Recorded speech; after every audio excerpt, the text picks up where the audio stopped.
What's up, everybody? Welcome to The Revival. My name is JJ, and it's time to talk about the 5 best games that I played off my backlog in 2023.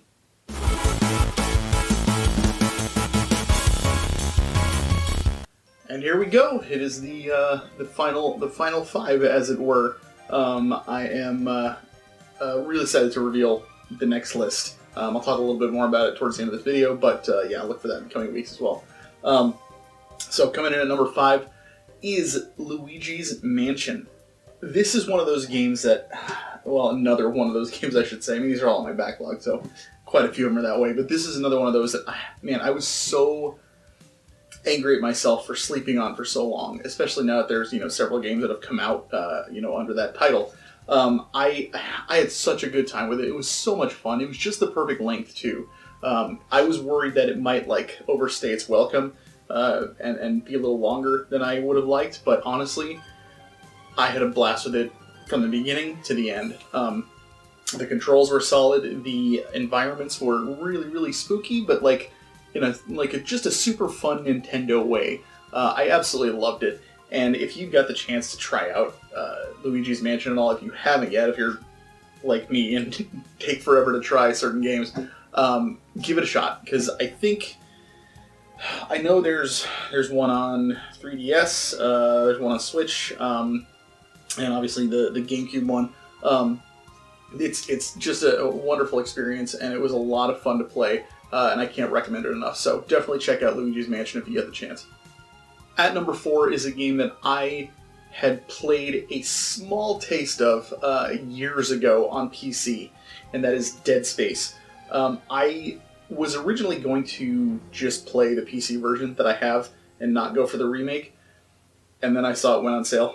So I was like, you know what, screw it, I'll go ahead and pick it up. Plus, a few people had recommended the remake to me as well, and I'm so glad I did, because holy crap, those of you who followed me for a while know that I'm not super into horror games and that kind of stuff, but I really had a great time with this. I remembered enjoying what I played of it years ago, and I always wanted to go back to it, and so this year I made it a point to put it on there and finally knock it off the list. And man, I don't know if it's just because it was the remake and it played amazingly well and whatnot, but it was just masterfully done. It was creepy, it was gorgeous, the story was engaging. I really, really liked just the aspect of looking through all these nooks and crannies of this giant, massive abandoned spaceship and space station. I think it was a station, but you start out on a ship.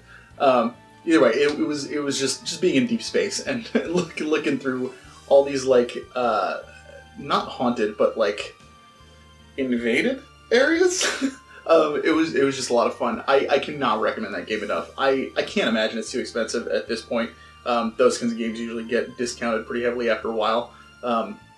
So it's if you get the chance, even if you're not a fan of the genre, like I am typically, it's definitely worth a play just for the story alone, because I really, really like that aspect. I just wanted to know more and more and more as I was going through.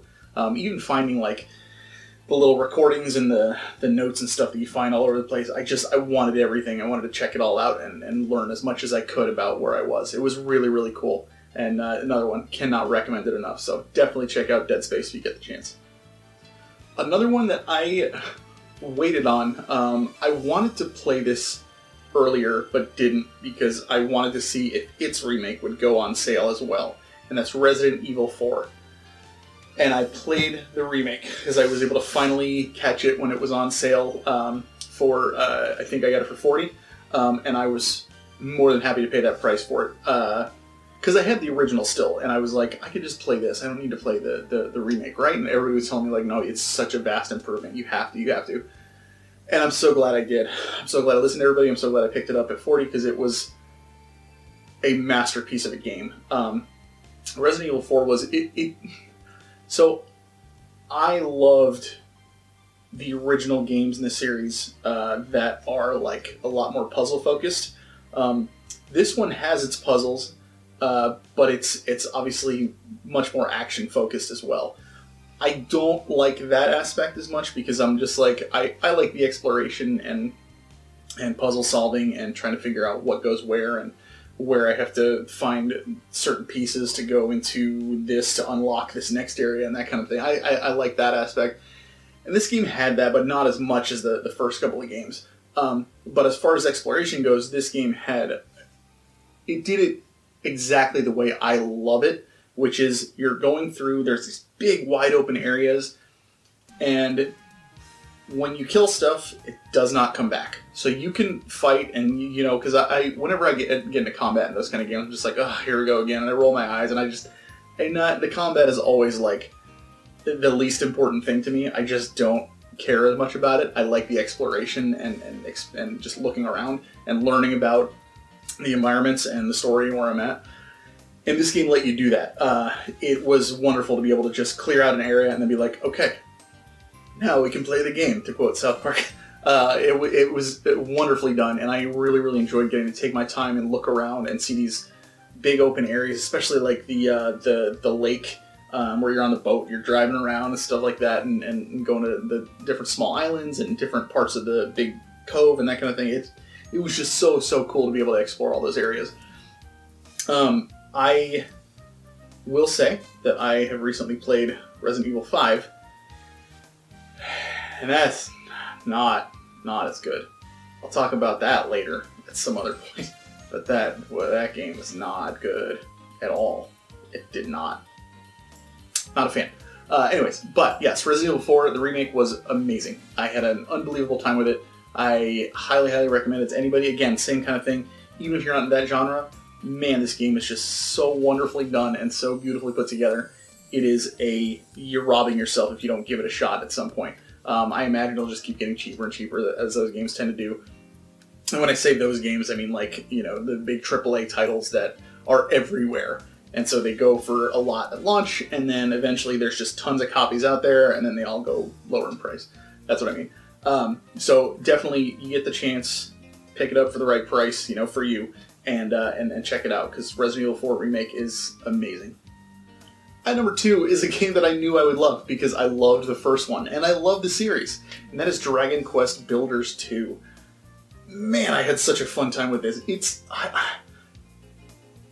This is the problem with doing a list like this. I always feel like I'm going to run out of time and I need to get to the other games quickly. In doing so, I will admit, this is why I don't recommend it for everybody, but there is, or at least, give yourself a smaller amount of games. I always get to a point where I'm like, I need to wrap this up because I have other games I have to get to and I have to beat them before the end of the year. I wanted to keep playing this. I wanted to keep going. I wanted to go for the platinum. I may still do it at some point because I had such a fun time doing this and unlocking new islands, going to them and exploring, seeing what new materials and stuff they had to offer, having townspeople be able to help you out in building, and just when you build your towns and stuff, everything feels so lived in, especially with the people that join you back on the main island.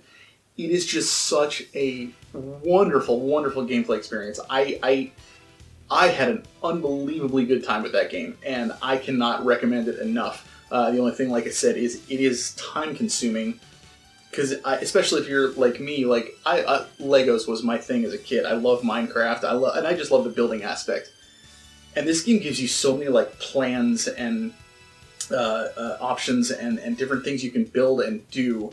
And they give you reasons to build certain things and tell you specific places to go. One of the quests is like diverting the water and refilling an entire river in the island that you're creating your base on. And it's so cool because you're literally creating not only your town but the entire environment of the island itself. And it's so cool. I want to see another Dragon Quest Builders game so bad. I would love to see more of these. I love the first game. I love this one, and I cannot recommend it enough. Frankly, if I had somebody to play it online with, I would love to give that a shot at some point, because Dragon Quest Builders 2 was an unbelievably good time, like I said, and I highly recommend it, along with the other games on here, obviously, to anybody who's curious, for sure. And finally, the best game that I played in 2023, on my list, off my backlog, it's a mouthful, is Dohack GU Last Recode. the trilogy that came out on PS4, the remake. And I did stick with it until I had done everything, because I wanted to keep going with this as well. It was amazing. I will say so for those that don't know, the original trilogy came out on PS2. So did the original quadrilogy, which I played I think last year. And I loved that, the first 4 games, and I would love to see them redo that. That would be really cool. So who knows? Hopefully, maybe in the future they do that, and I will be all over it. They made 3 more games, which is the Dohack GU trilogy, and I have those on PS2 as well. And then I saw they were doing this, and I kind of talked to a few people because I wasn't sure if I should play the originals or this new one. And it was kind of like everywhere I looked online, people were saying, like, just play the new one because you'll get everything out of it, and there's more added, controls are better, etc., etc. So I did it, picked it up, and I dove in, and for those that don't know what the Dohack games are, they're a simulated, massively multiplayer online game. So you are basically like, you're even going so far as like reading message boards and looking at posts from other people and like different conversations you're having with people, emailing back and forth with them.